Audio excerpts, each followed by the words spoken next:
when he was excited about something, that little eyebrow would just shoot up and had that little twinkle in his eye like, oh, I'm going to have something nobody's got. Wait till I show the world this thing.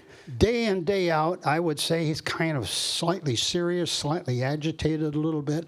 And I think the source of that was, like you run across a lot of people like that, they are thinking the whole time of what they're going to do. It's such a consuming thing, almost like 24 hours a day. I think at night, some of us, we think all night long, and we wake up and go, oh, I got it, write it down real quick. Then I got to go to work in the morning and hope I remember it. His mind worked like that, and a lot of people he collected worked just like that.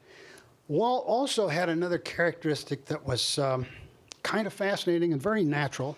Instead of having classical management matrix where information goes down, information turns around, comes back, and it goes through filters going both directions so you don't get the true answer, Walt would walk out of his office and walk around that whole back lot at the studio, see what's going on with his own eyes.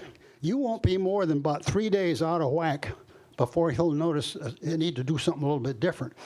The time saving is fabulous.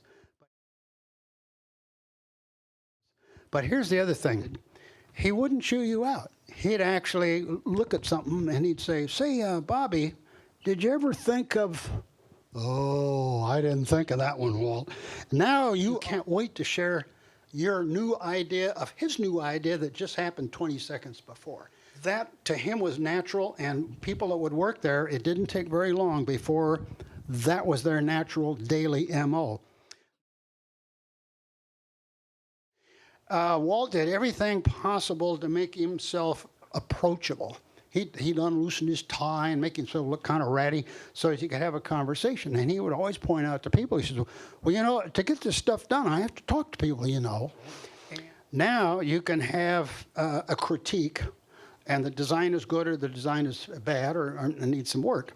Now, if the design was good, what you're doing is good, Walt would simply walk in, he'd just look around. Sometimes he wouldn't say a word. He'd just walk around, he'd look at your drafting board, and, you know, or maybe say something, and he'd walk out.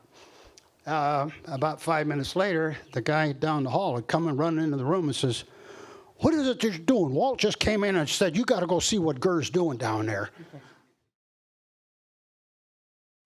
That's your attaboy. Now, see, he never gave a personal attaboy to anybody. It's just, you just don't do that. But he couldn't wait to go tell somebody else how good your stuff was.